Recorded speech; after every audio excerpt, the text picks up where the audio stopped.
तुमचीच मंडळ एकेकाळची होती, जाहिरातीच्या स्वरूपात आर्थिक मदत स्वीकारत होती, पण आता डीजे लावायला नाही असं म्हणाल्यानंतर मग आम्ही विदाऊट पुनीत बालन की जेव्हा श्रीमंत भाऊसाहेब रंगारीची मिरवणूक 9:30 वाजता अलका चौकात पहाटे दाखल झाला, तिकडे कोणतरी कार्यकर्ता विदाऊट पुनीत बालन ची बॅनर झळकवली. मला काय फरक पडला आहे का त्याची?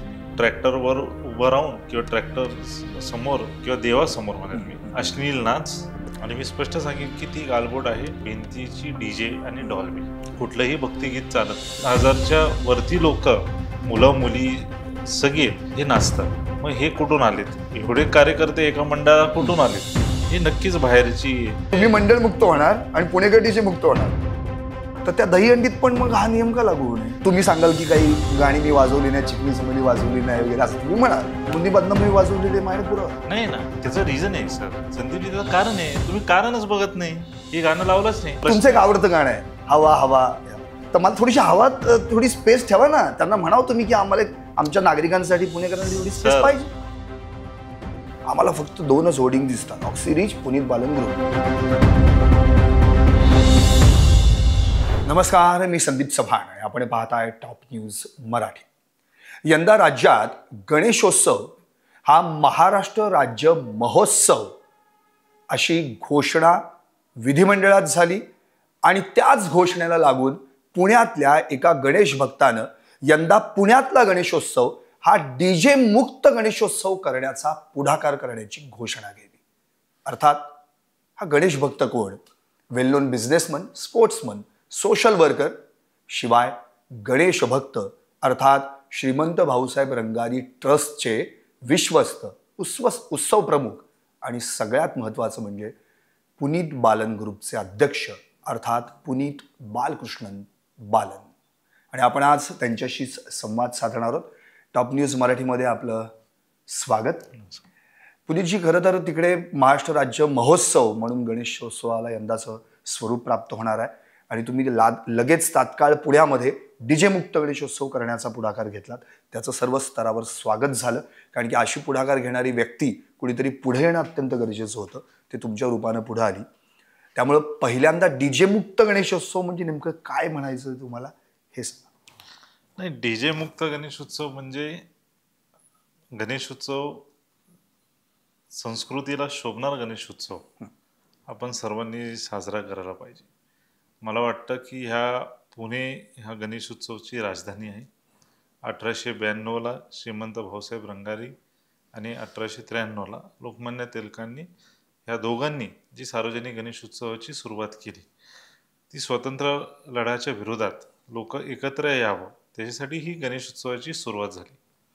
त्याच्यानंतर पण तुम्ही पाहिलं तर अनेक वर्ष गणेशोत्सव होत होता, चांगल्या पद्धतीने होत होता. म्हणजे मी आता काल का परवाच इंस्टाग्रामवर मी 91चा गणेशोत्सव पुण्याचा कसा होता त्याची क्लिप व्हायरल होत होती. पारंपरिक वादन, पावित्र्य आणि धर्माला शोभणारा गणेशोत्सव होता. आणि ह्या गणेशोत्सवातून जो उद्देश आहे या गणेशोत्सवाचा की लोक एकत्रित यावं आणि हा उत्सव आनंदाने आणि जल्लोषाने साजरा व्हावी, ही उद्देश होती गणेशोत्सवाची. नंतर पण हल्लीच्या काळी तुम्ही पाहिलं तर कोविड नंतर निर्बंधमुक्त गणेशोत्सव जी जाहिरात झाली किंवा जाहीर केली तेव्हाचे मुख्यमंत्री एकनाथ शिंदे साहेबांचे उपमुख्यमंत्री, त्यांचा हेतू चांगला होता की हिंदू सण आणि हिंदू संस्कृती या सणांवर कुठलीही निर्बंध लागायला नाही पाहिजे, निर्बंध मुक्त पाहिजे. पण त्या निर्बंध मुक्त गणेशोत्सवचं इंटरप्रिटेशन जे म्हणतो ना, ते खूप वेगळी झाली. कारण गणेशोत्सव म्हणजे हा 10 दिवसाचा उत्सव असतो. गणेशोत्सव हा फक्त विसर्जन मिरवणुकीचा उत्सव आहे का? नाही. 10 दिवसात प्रत्येक दिवशी धार्मिक कार्य, त्याच्यातलं पवित्र जपून ते धार्मिक कार्य करणं आणि मग शेवटी विसर्जन मिरवणुकी येतो. पण हल्ली जे मी म्हणलं 2022च्या नंतर जी आपण बघतोय, म्हणजे आगमनापेक्षा निरोपालाच जास्त महत्व आलं असं तुम्हाला? नाही, मला आगमनपेक्षा पण वेगळं म्हणणं आहे की हल्ली जी तुम्ही पाहिली 2022 नंतर ह्या गणेश उत्सवात काय झालंय की 90% फोकस विसर्जन मिरवणुकीवर, म्हणजे गणेश चतुर्थीपेक्षा गणेश विसर्जनावर जास्त भर दिला असं अनंत चतुर्दशीवर जास्त फोकस झाली. का? कारण त्या अनंत चतुर्दशीला जे मंडळ आहेत, इतर मंडळ आहेत, मी नाव नाही घेणं कुठल्याही मंडळांची, पण खूप मंडळ आहेत आणि आपण बघतो की 550-600 मंडळ लक्ष्मी विसर्जन मिरवणुकीत सहभाग होतात चारही रस्त्यावर. बरोबर. लक्ष्मी रोड असेल, केलकर रोड असेल, तिलक रोड असेल किंवा कुमटेकर रोड असेल. ह्याच्यातून पारंपरिक वादनावाले किती मंडळ आहेत त्याची आपण आकडा काढायला पाहिजे. डीजे किंवा डॉल्बी लावणारे किती मंडळ आहेत. तर हे 2022 नंतर ह्या गणेश उत्सवाला कुठेतरी गालबोट लागला आहे आणि मी स्पष्ट सांगेन की ती गालबोट आहे भिंतीची स्पीकर किंवा भिंतीची डीजे आणि डॉल्बी. कारण ह्या भिंतीच्या स्पीकरवर कुठलंही भक्तिगीत चालत नाही. या भिंतीच्या स्पीकरवर अश्लील गाणे, मग ट्रॅक्टरवर उभं राहून किंवा ट्रॅक्टर समोर किंवा देवासमोर म्हणेल मी अश्लील नाच आणि बाकीचे सगळे उद्योग त्याच्यात मग सगळेच येतात. कारण मला वाटतं की कुठल्याही मंडळात किती छोटं मंडळ असेल, किती मोठं मंडळ असेल किंवा किती मध्यवर्गीचं मंडळ असेल, 150 ते 200च्या वरती कार्यकर्ते नसतात. पण ह्या डॉल्बी डीजेच्या समोर विसर्जन मिरवणुकीला तुम्ही पाहिली तर 1000-1500च्या वरती लोक, मुलं मुली सगळे हे नाचतात. मग हे कुठून आलेत? एवढे कार्यकर्ते एका मंडळाला कुठून आलेत? हे नक्कीच बाहेरची. पण मला एवढं सांगायचं, डीजे मुक्त गणेश उत्सव ही मागच्या वर्षीच माझी स्टँड होती. जेव्हा आम्ही जाहिरात देत होतो मंडळांना तेव्हा मी सॉफ्ट स्टँडने आम्ही म्हणलं होतं की मंडळांना की तुम्ही पारंपरिक वादनावर या, डीजे बंद करा. काही मंडळ कन्वर्ट झालेत पण काही मंडळ नाही झालेत. आणि आज तुम्ही विचारलं की हे भूमिका का घेतली, तर याच्यात कारण वर्षभर सामाजिक कार्य करताना अनेक पुणेकर, अनेक नागरिक, ज्येष्ठ नागरिक असतील आणि सगळे भेटतात मला. त्यांना माहिती आहे की गणेश उत्सवात आपलं सहकार्य मोठं असतो की आपण जे आर्थिक मदत जाहिरातीच्या मार्फी जी आपण ह्या मंडळांना देतो ते आम्ही देतोच. आज 6-7 वर्ष झाले. ते ह्यांचं मत असं होतं की सर मंडळ तुमचे ऐकतात, मंडळ ऐकतात म्हणजे तुम्ही जाहिरात देता म्हणून तुमचं मंडळांशी चांगले संबंध आहेत, तुम्ही 1 कृपया करा, हे डीजे बंद करा. कारण ह्याच्यानी खूप त्रास होतो. गणेश उत्सवाची हेतू काय होता, मी आधी पण म्हणलं की लोकांनी एकत्रित यावं आणि ह्या उत्सव आनंदाने साजरा व्हावा. पण हल्ली त्या पेठ भागेतच जे लोक राहतात, रहिवासी राहतात, विसर्जन मिरवणुकीच्या 2 दिवस अगोदर पुणे सोडून जातात आणि विसर्जन मिरवणूक झाल्यावर येतात. कारण ते कंटाळलेत ह्या गोष्टींना, ह्या गाण्यांना. ती आवाजाची प्रमाण तर डेसिबल असतील त्याला कंट्रोलच नाही. कारण तुम्ही काय परवानगीच्या हिशोबाने लावत नाही, तुम्ही भिंतीच लावता स्पीकरची.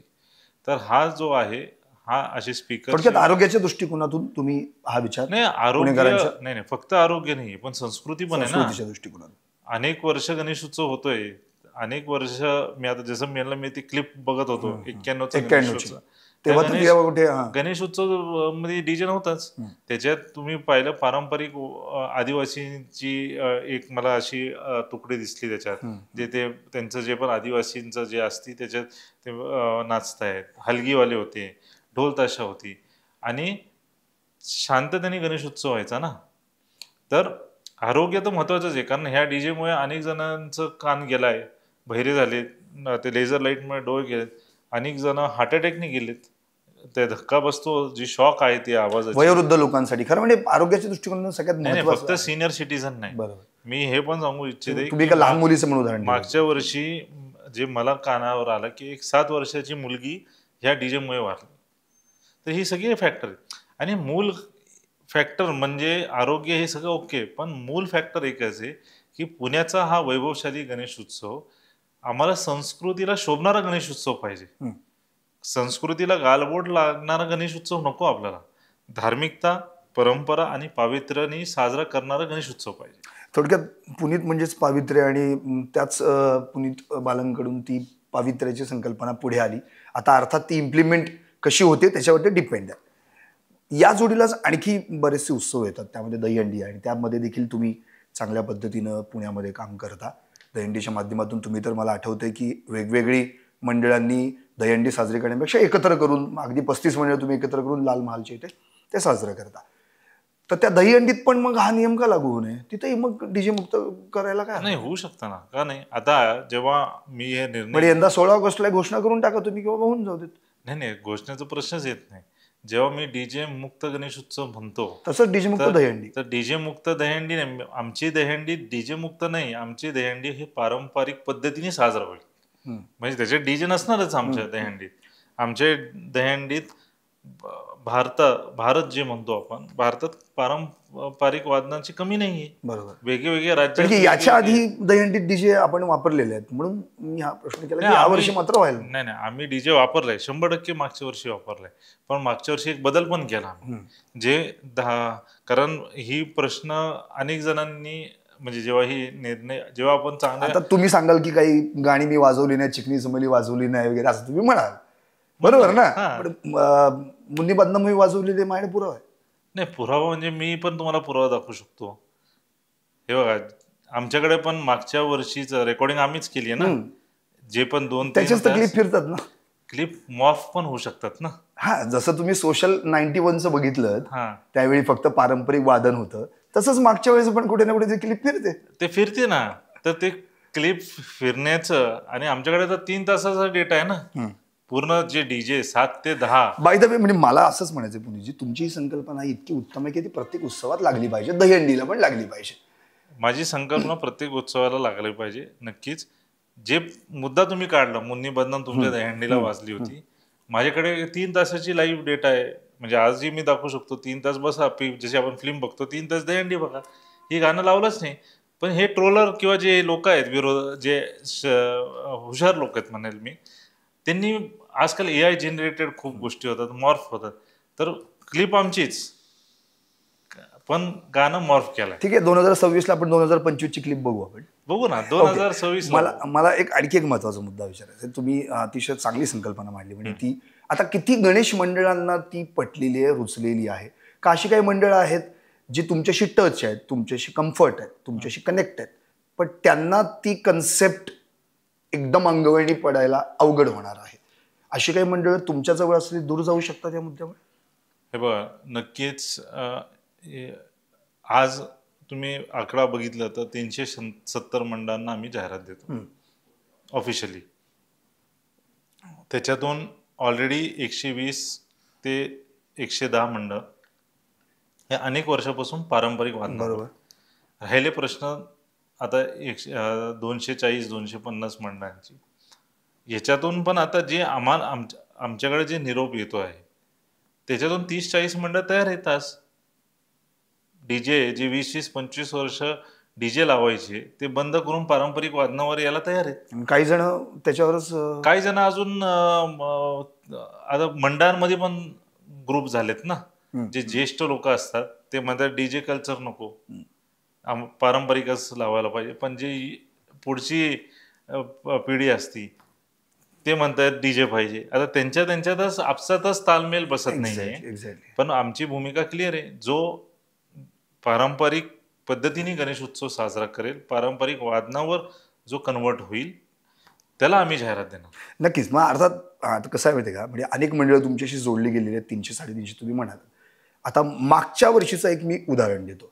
म्हणजे काही मंडळं तुमच्याशी जोडली गेली आहेत, काही मंडळं म्हणजे तुमच्याशी नाही आहेत कनेक्ट, असं पण आहे. म्हणजे लोड घेऊ नका, तुमचंच वाक्य आहे फेमस, त्यामुळे काय. तर त्या मंडळांच्या आम्ही स्वतःहून म्हणजे अगदी प्रसारमाध्यम आम्ही जेव्हा या सगळ्यांचं शूट करतो किंवा कव्हर करतो तेव्हा विदाऊट पुनीत बालन ग्रुप अशा सुद्धा आम्ही आता काही मॉर्फ केलेलं आणि यायचं मी म्हणत नाही. त्याच्या क्लिप तुम्हाला मी दाखवू शकतो विथ पुरावा. नाही ती मीच पाहिली. हा, मग मला हे म्हणायचं की ते जे काय म्हणायचं तर यावेळी तसं दिसू नये. म्हणजे तुमचीच मंडळ एकेकाळची होती जी तुमच्याच जाहिरातीच्या स्वरूपात आर्थिक मदत स्वीकारत होती, पण आता डीजे लावायला नाही असं म्हणाल्यानंतर मग आम्ही विदाऊट पुनीत बालन ग्रुप जाणार. आता बघा मागच्या वर्षी जे तुम्ही म्हणता ना विदाऊट पुनीत बालन, ही जेव्हा श्रीमंत भाऊसाहेब रंगारीची मिरवणूक 9:30 वाजता अलका चौकात पहाटे दाखल झाला, तेव्हाच लाईन बॉईज म्हणून होती, पोलीस लाईनची मुलं, त्यांची मंडळ होती. तिकडे कोणतरी कार्यकर्ता त्यांचं ते ती बॅनर विदाऊट पुनीत बालन ची बॅनर चरकवली. मला काय फरक पडला आहे का त्याच्याने? नाहीच पडला ना. कारण मला माहिती आहे त्या मंडळाला पण मी मदत केली होती. कारण त्याच दिवशी संध्याकाळी त्यांच्या अध्यक्षांनी स्टेटमेंट केली आहे की जो तो बॅनर घेऊन उभा होता तो आमचा कार्यकर्ता नव्हता. अच्छा. हां. आणि मला सांगा, ह्यावेळी त्यावेळी एक बॅनर होता, ह्यावेळी मी तर म्हणतो अजून 200 बॅनर असतील. हा, कदाचित असू शकतील ना. असू शकतील. 200 बॅनर नाही, 100% असतील. कारण की डीजे लावणं ही त्यांची परंपरा झाली. ही त्यांची परंपरा झाली, त्यांची संस्कृती झाली डीजे लावणं. पण आमची संस्कृती नाही आहे ना डीजे लावणं. आमची संस्कृती आहे की पारंपरिक वादनावर गणेश उत्सव साजरा करणं, धार्मिकता आणि परंपरा आणि पावित्र्याला जपून जे संस्कृतीला शोभेल ती गणेशोत्सव आम्ही साजरा करणार. बरोबर. आता मी काय म्हणलंय, मी आधी पण तुम्ही माझी मुलाखत पाहिली असेल किंवा इंटरव्ह्यू पाहिली असेल, त्या इंटरव्ह्यू मध्ये मी एक गोष्ट स्पष्ट बोलले, ही माझी भूमिका आहे की मी जाहिरात देणार नाही. ही माझी भूमिका आहे. मी काय मंडळांना कॅप्टिव्ह नाही धरलाय आज की नाही किंवा असं आम्ही म्हणतो ना ते मिर्झापूर स्टाईल नाही किंवा मुळशी पॅटर्न स्टाईल वर नाही आहे की मंडळांसोबत एक नातं आहे मंडळांसोबत. ते वैयक्तिक नातं व्यावहारिक वेगळा, पण एक पर्सनल टच म्हणतो, पर्सनल कनेक्ट आहे मंडळांची, आणि त्याच्यावरच ही जाहिरात झाली. तर माझी भूमिका आहे की मी देणार नाही. मार्केटमध्ये कोण असेल ज्याला कंपनी असेल, मी परत हे मागच्या याला पण म्हणलंय, कुठले कंपनी असतील, कुठले व्यक्ती असतील ज्यांना वाटतं की पुण्याचं गणेश उत्सव ही डीजे संस्कृतीच आहे, त्यांनी जाहिरात द्यावी आणि मंडळांनी त्याच्याकडनं जाहिरात घ्यावी. सिंपल आहे.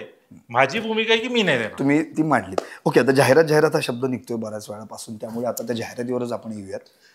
मुळातच म्हणजे गणेशोत्सव आला की गणपतीसोबतच एक नाव पुण्यामध्ये लगेच चर्चेला यायला लागतं, आणि अर्थात ते पुनीत बालन. अर्थात ते चांगल्या अर्थाने येतं, त्याबद्दल वाद नाही. पण मग नंतर असं होतं की ते 10 दिवस आम्ही जिकडे तिकडे मान वळवू, सर्वसामान्य पुणेकर मी म्हणतो, आणि मी अगदी म्हणजे पत्रकार म्हणून सर्वसामान्य, आम्हाला फक्त 2च होर्डिंग दिसतात, ऑक्सिरीच, पुनीत बालन ग्रुप. बरोबर. आता तुम्ही म्हणताय, मला आठवतं एक मुलाखतमध्ये तुम्ही असं म्हणाला होतात, काय जाहिरात जे तुम्ही पाहता तर त्यामध्ये जे काही फ्लेक्स लागलेले असतात किंवा बॅनर्स लागलेले असतात, तर त्याच्याने काय डोळे जातात, त्याच्याने काय कोण बहिरं होत आहे, त्याच्याने कोणाला हार्ट अटॅक येत आहे, त्याच्याला कोणाला इरिटेट होत आहे, हे मान्य आहे, असं काहीच होत नाही. पण शहराचं विद्रुपीकरण होत आहे हे नक्की. अर्थात हा शब्द ऐकल्यानंतर तुम्हाला थोडंसं दुःख होतच नाही ना. बरं, मग ते विद्रुपीकरण होतं, हे शहराची घुसमट होते, शहराला हार्ट अटॅक येतोय, शहर गुदमरत आहे, हा विचार नाही आपण करत आहे? नाही ना, त्याचं रिझन आहे सर संदीपजी, त्याचं कारण आहे. तुम्ही कारणच बघत नाही. ऋतीवर जे तुम्ही म्हणताय की एवढे होर्डिंग लावून तुम्ही हे तुम्ही बघा ना, कुठेही मान वळवा तुम्ही, आउटर लिमिट. बरोबर आहे ना. ती मान अशी काढावी लागते त्या कमानीच्या खाली. 100%. कारण हे बघा, मी तुम्हाला आकडा सांगितले 370 मंडळ. प्रत्येक मंडळ कडे एक लीगल परमिशन आहे ना. हा, रनिंग फूट मांडव असेल, कमानी असतील, रनिंग परमिशन आहे ना प्रत्येक मंडळाची. 400, 300 का 350 रनिंग फूट दोन्ही साईडला, म्हणजे इथे 350, इथे म्हणजे 700. बरोबर. मग त्यांचे कमानी असतात. बरोबर. काही मंडळांकडे 2 कमानी असतात. मोठे मंडळ असतील तर त्यांच्याकडे वेगवेगळ्या रस्त्याची ओपनिंग असते, 5 ते 6 कमानी असतात. ही रीतसर परवानगी कोणाची? पुनीत बालांची नाही.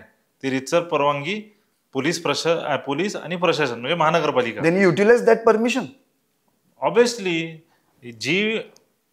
जेव्हा आमचं जाहिरात ठरतं, खरा जाहिरात जेव्हा आमच्या मंडळासोबत ठरतं, मंडळ त्याच्या लेटर हेडवर देतो की आमची रनिंग फूट एवढी आहे, आमची एवढी कमानी आहेत, आणि हे आमचं परमिशन आहे. ते परमिशन अटॅच करतात.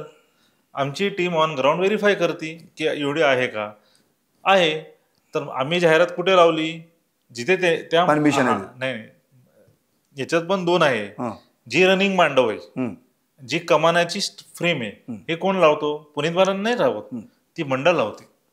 त्याच्यावर जाऊन आम्ही जाहिरात लावतो. ओके. कारण ती जाहिरात का लावतो? कारण आपण जाहिरातीच्या माध्यमातून त्यांना आर्थिक मदत केली. एक MOU किंवा एक एग्रीमेंट किंवा मेमोरंडम ऑफ अंडरस्टँडिंग हे कोणाच्या मध्ये आहे? मंडळांच्या आणि आमच्या ग्रुपच्या मध्ये आहे ना. तर त्याच्यातून आम्ही हे जाहिरात लावतो. आता ही माझी चूक नाही ना की पण एक मिनिट, जे तुमचं एक आवडतं गाणं आहे, हवा हवा हवा, तर मला थोडीशी हवा, थोडी स्पेस ठेवा ना. त्यांना म्हणावं तुम्ही की आम्हाला आमच्या नागरिकांसाठी, पुणेकरांसाठी थोडी स्पेस पाहिजे. याच्या अगोदर जाहिरात नाही झाली का पुण्यात? झाली ना. तुमच्या सासरे भाऊंनीच केलेली आहे. सुरुवात त्यांनी केली. मी सांगतो ना, सुरुवात त्यांनी केली, 95 साली. त्याचा वारसा तुम्ही चालवताय. नाही, मध्ये आम्ही वारसा नाही चालवला, काही कारणामुळे ती जाहिरात बंद झाली होती. 2000 आय थिंक 2002 का 2003 नंतर माणिकचंद ग्रुपनी जाहिरात बंद केली होती त्यांना. हा, मग तुम्हाला सोहाना दिसायला लागलं, बँक ऑफ बडोदा दिसायला लागलं, बँक ऑफ महाराष्ट्र दिसायला लागलं, पण आता फक्त पुनीत बालन दिसतं ना. मग सुहाना दिसलं तुम्हाला, bank of Baroda, bank of India, bank of Baroda म्हणलं, महाराष्ट्र, बुलढाणा अर्बन, हिरो, बिस्लरी, बेली. आम्हाला त्याच्यावर काय लिहिलं ह्याची नाहीये. नाही पुढचं पुनीत बालन ग्रुपशी काय लिहिलंय, this is the not battle for letters, space, थोडीशी कुठेतरी स्पेसवरच बोलतोय. ओप्पो, मग जिओमी, हे सगळे मोबाईल. आता तुम्ही चायना प्रॉडक्टची जाहिराती म्हणता. चायना प्रॉडक्ट, चायना पण घेतलेत ना मंडळांनी, मग एअरटेल हे सगळे गेले, पण ह्या मंडळांनी कुठे जाहिरात लावली? हे तुम्ही स्पेसचं म्हणताय ना, म्हणजे जे लोकांना त्रास होतो स्पेसचं, ह्या मंडळांनी कुठे लावली? पुनीतजी तुम्ही नाही, एक मिनिट, हे विषय मी सांगेल. ह्या मंडळांनी जाहिरात कुठे लावली? जिथे पुनीत बालन ग्रुपचे आज जाहिरात दिसत आहेत तिकडेच तुम्हाला ती जाहिरात दिसलीये. ते पण पुरावा आहे माझ्याकडे. मागचे 10 वर्षाचे 2005 नंतर जेव्हा पुनीत बालन ग्रुप किंवा माणिकचंद ग्रुपनी जाहिरात नाही केली आणि जे दुसऱ्या कंपनीजनी केली, ते सगळे रस्तेचे जाहिरातचे फोटो आमच्याकडे पण आहे. मला एकच फक्त तर असं का की त्यांच्यासाठी वेगळा नाही, तुमच्याकडे रूल वेगळा नाही. मला नाही, पुणेकरांचा प्रश्न आहे ना. जे आता पुणेकर म्हणजे तुम्ही पुणेकरांवर तर प्रेम करताय आणि तुमचं सगळं आवडती सिटी पुणे आहे. मी माझा जन्मच इकडे, तेच ना. मी काय आउटसाइडर नाही. तुमचे वडील पण स्ट्रगलसाठी पुण्यातच आले होते. 100%. मला एक प्रश्न असा पडलाय की but there is difference between other persons and Puneet Balan. कुठला तेही सांगतो. तुम्ही एका मंडळाचे उत्सव प्रमुख आहात, एक विश्वस्त आहात, त्यामुळे तुमच्याकडून ती अपेक्षा आहे पुणेकरांना. We just want for breathing only. एक थोडासा स्पेस कुठेतरी तो तुम्ही मंडळांना कन्व्हे करू शकता की बाबा काही स्पेस तुम्ही असं ठेवा जिथून पब्लिकला यायला जायला सोपं पडेल. आम्हाला पुनीत बालन ग्रुप बघायला आवडतं, ते वाक्य बघायला आवडेल. आहेच ना. मला सांगा, जाहिरात काही खाली नाही लावत रोडला? नाही ना, पण जिथे लावतोय ना तिथे तो म्हणजे आपण बघा ना, तुम्ही म्हणजे चालताना इथे येतात अशा जाहिराती येतात. तुम्ही यावेळी खरंच ऑब्झर्व करा. या वर्षी बदल दिसणारच आहे. हा, तो दिसायलाच हवा. का दिसणार आहे? कारण हे डीजीवाले मंडळ आहेत. मागचं जे तुम्हाला हे एवढं हे दिसतंय ते आता आपल्यापासून बाजूला होणार आहे. डीजेवाले मग आपल्याकडनं पण मुक्त होणार. आपल्याकडनं म्हणजे तुम्ही मंडळ मुक्त होणार आणि पुणेकर डीजे मुक्त होणार. मी मंडळ मुक्त होणार, पुणेकर फक्त डीजे मुक्त नाही होणार, पुणेकरांना जाहिरातीकडनं पण मुक्तता भेटणार ना. चांगला आहे, चांगला विषय. बरं, आणखी एक म्हणजे अपार्ट फ्रॉम दॅट तुम्ही खूप चांगल्या पद्धतीने याचं विश्लेषण दिलं आणि ते पुणेकरांना अपेक्षित होतं. आदी संस्थापक आणि आदी प्रसारक हा मुद्दा तर तुम्ही क्लिअरच केला. लोकमान्य टिळक असो किंवा भाऊसाहेब रंगारे असो, आणि त्या पद्धतीनं आता गेली 5-6 वर्ष खूप चांगल्या पद्धतीनं पुण्यामध्ये आता गणेशोत्सव पाहायला मिळतो. तुम्ही तुमच्या एंट्रीनं ते एक सुबकता आली. मला एक प्रश्न असा विचारायचा आहे, भाऊसाहेब रंगारी या ट्रस्टमध्ये तुम्ही इन झालात त्यामुळं काही आऊट झाले का? नाही, आऊट म्हणजे हे बघा, असं आऊट कोण होत नाही. एक ट्रस्ट आहे, ट्रस्टची जेव्हा कार्यकाल असते, तुम्हाला पण माहिती आहे की ट्रस्ट 5 वर्षांनी बदलते. 2022 का 21ला ट्रस्टची बैठक झाली. नवीन ट्रस्टी इन पण झाले, ज्याच्यात मी पण इन झालो, आणि काही जण आऊट पण झाले. कारण ती मीटिंग असते ट्रस्टींची, पण त्याच्यात कोणी दुखावला नाही गेलाय. सगळे आम्ही एकच पेजवर आहे. आता आमची पुढची जी ट्रस्टची परत ही आहे ती 1-2 वर्षांनी आहे. त्या टाईमला मला सांगितलं होतं की तुम्ही अध्यक्ष व्हा, पण मला वाटतं की अध्यक्षाची जबाबदारी खूप मोठी असते. एक उत्सव प्रमुख आणि एक विश्वस्त म्हणून जी जबाबदारी मी करू शकतो वर्षभर, मी तेच स्वीकारली. आज अध्यक्ष पाहिले तर आमचे संजीव जावले आहेत आणि ते चांगल्या पद्धतीने अध्यक्षाचं पद सांभाळत आहेत. बरोबर आहे. आणखी एक महत्त्वाचं म्हणजे आता जसं तुम्ही शेवटचा मुद्दा काढलात विसर्जनाचा, म्हणजे गणेश चतुर्दशीच्या दिवशी, त्या दिवशी पुण्यातलं वातावरण जर आपण पाहिलं तर जे मागाशी तुम्ही मस्त शब्द उच्चारलात, हे नाचकाम करणारे जे बिनकामाचे येतात, गणेश भक्त कमी आणि नाचणारे जास्त, तर याच्यावर सुद्धा कुठे ना कुठेतरी आपण एक फोकस करायला पाहिजे. त्यात कोण काय असे उद्योग करतात जे फक्त यासाठीच त्या ठिकाणी येतात आणि मग त्यातून भांडणं आणि सगळे उद्योग होतात, आणि जर त्यावेळी जर अशी गाणी वाजली तर त्यांना ते आणखीनच उत्साह मिळतो. तर हे टाळण्यासाठी गणेश मंडळांची जी तुमच्याशी कनेक्ट आहेत त्यांना एकत्र बोलावून आधीच याच्यावर काही चर्चा करून काही व्हॉलंटियर्स नेमून यंदा काहीतरी वेगळा फरक दिसणार आहे? नाही, फरक तर एकच आहे. आम्ही तर डीजे मुक्तच म्हणतो ना. जो डीजे लावणार आहे त्याला बोलून मी काय बोलू? मी माझी भूमिका स्पष्ट आहे की मी डीजे मुक्तच म्हणतो, तू लावूच नको डीजे. तर आता असे कोणी विड्रॉ केलेले आहेत, असे काही मंडळ आलेले आहेत ज्यांनी आता? हो, 30-35 मंडळ आहेत ना माझ्याकडे. अच्छा. हा, 30 ते 35 मंडळ त्यांची ऑलरेडी पत्र आलेत आमच्याकडे. आमच्याकडे सिस्टम पण आहे, कारण हे बघा आपल्याला फुल प्रूफ गोष्टी पाहिजे. कारण उद्या आपल्यावर आपण ही भूमिका घेतली, पण मंडळांनी जाहिरात घेतल्यानंतर डीजे लावलं तर ते शेकणार माझ्यावरच 100%. तर आमची एक लिगल ₹100 वर ॲफिडेव्हिट असणार आहे, ज्याच्यात आम्ही मंडळांना जे रक्कम द्यायची ठरलेलं आहे फक्त 40% ते 50% आधी देणार. आमची एक वेगळी शॅडो टीम प्रत्येक रस्त्यावर असणार. त्या मंडळांनी काय लावलं त्याची व्हिडिओ शूटिंग होणार. त्यांनी पारंपरिक लावलं तर शिल्लक राहिलेले पैसे त्याला देणार. त्यांनी उद्योग केला तर त्याला काही भेटणार काही नाही भेटणार नाही. ओके. आणि तो आयुष्यभरसाठी बॅन होणार. अच्छा. म्हणजे पुढच्या वर्षी येऊन किती म्हणू दे की नाही मी आता लावतोच पारंपरिक आहे, आमच्याकडे दारं बंद असणार त्या मंडळांसाठी. पुनीत बालन ही व्यक्तिमत्व अख्ख्या पुण्याला निश्चितच आता भावलं गेलं. त्याचं कारण हेच आहे की गणेशोत्सवात तुम्ही आता डीजे मुक्तसाठी जो पुढाकार घेतला तो अप्रतिम आहे आणि यंदा त्याचं प्रतिबिंब कुठेतरी उमटावं, यावेळी लोकांना ती कळावं, दिसावं. अनेक मंडळं आहेत, त्या मंडळांनी पण भविष्यात खरंच डीजे मुक्त होण्याचा प्रवास सुरू करावा. आणि या सगळ्या माध्यमातून आता जे काही आपण आता म्हणतोय की बाबा महाराष्ट्र राज्य महोत्सव म्हणून गणेशोत्सवाला जी परवानगी मिळाली आहे, तर सरकारकडे तुमचं एक काय नेमकं मागणं असेल पुण्यासाठी, स्पेशली जे अख्ख्या देश नाही परदेशातून या ठिकाणी गणेश डिव्होटी येतात त्यांच्या संरक्षणासाठी किंवा एकंदरीत त्यांच्या सगळ्या हायजीनसाठी एक तुमचं एक पुनीत बालन ग्रुप म्हणून काय? नाही, मी गणेश भक्त म्हणून मी मागणी करणार, पुनीत बालन ग्रुप म्हणून नाही. पण 100% पहिल्यांदा सरकारचं मी अभिनंदन करेन आणि त्यांचा आभार मानेल की त्यांनी ह्या पुण्याचा वैभवशाली गणेशोत्सव किंवा महाराष्ट्राचा गणेशोत्सव याला राज्य महोत्सव दर्जा दिला आहे. त्याची अजून अंमलबजावणी होणं गरजेचं आहे. कारण तुम्ही पाहिलं की आमचे मित्र हेमंत भाऊनी ती सभागृहात ते प्रस्तावना ठेवली आणि मंत्री आशिष शेलारनी ते जाहीर केलं की आम्ही ह्याला राज्य महोत्सव दर्जा देऊ, 600 कोटी आम्ही ह्या उत्सवासाठी खर्च करू. पण ते 600 कोटी कुठे खर्च होणार आहे प्रश्न आहे. त्याच्यातून ते म्हणतात की पुणे जिल्ह्याला 100 कोटी येईल. पण जे प्राथमिक याच्यातून दिसतंय की हे जे 100 कोटी येतील पण ही ब्युटिफिकेशन म्हणू किंवा इन्फ्रास्ट्रक्चर डेव्हलपमेंट किंवा उत्सवाच्या वेळी जे लॅक होतात, म्हणजे सर्वात इम्पॉर्टंट म्हणजे काय, आपल्याकडे खूप परदेशातून तर लोक येतात. कारण पुण्याचा गणेशोत्सव हा लोकल टू ग्लोबल झाला आज आणि परदेशातून लोक येतात.